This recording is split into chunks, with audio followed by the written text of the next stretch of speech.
Hi, this is Tim Bergling, videographer for the Secretary and proud veteran of the United States Marine Corps. You're watching This Week at Interior.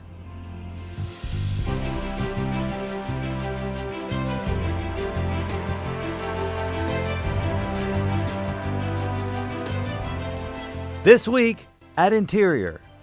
America's national wildlife refuges mean big business. That's the essence of a new report released this week by Secretary Jewell in the U.S. Fish and Wildlife Service, a report that shows wildlife refuges pump $2.4 billion into local economies and support more than 35,000 jobs. The Secretary highlighted the report's release with a visit to the Minnesota Valley National Wildlife Refuge.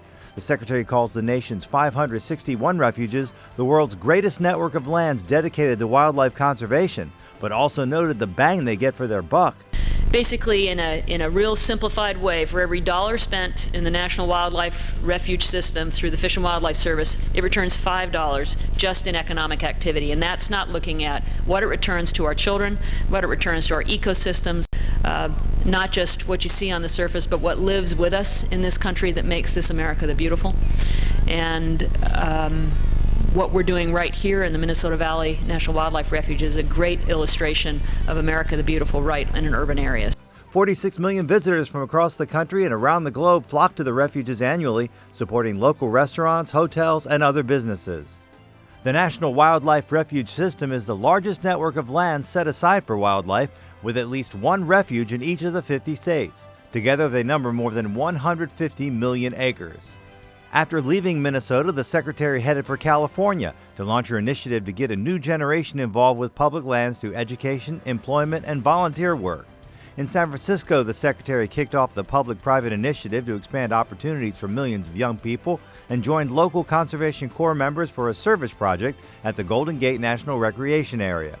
She also visited the Menlo Park campus for a briefing on the groundbreaking research that USGS is conducting. Secretary Jewell was briefed on science related to geothermal energy, volcano hazards, and the Elwha River Restoration Project, as well as the earthquake early warning system that USGS is developing in partnership with the state and universities to use existing seismic networks to detect earthquakes so that a warning can be sent before the destructive seismic waves arrive. The warnings will allow people to take protective action and trigger automatic responses to safeguard critical infrastructure.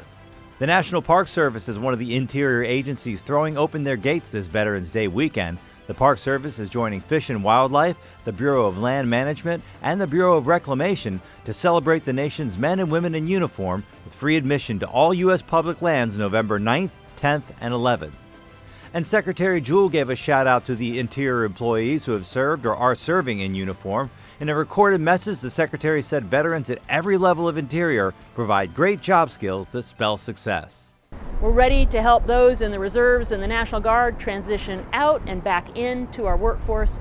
We're committed to working with veterans' families, bringing youth into the outdoors, and helping shape the Department of the Interior for the future with the great commitment that our veterans have done at every level. So thank you very much, and I hope you all join me in celebrating our veterans as we come up on this Veterans Day.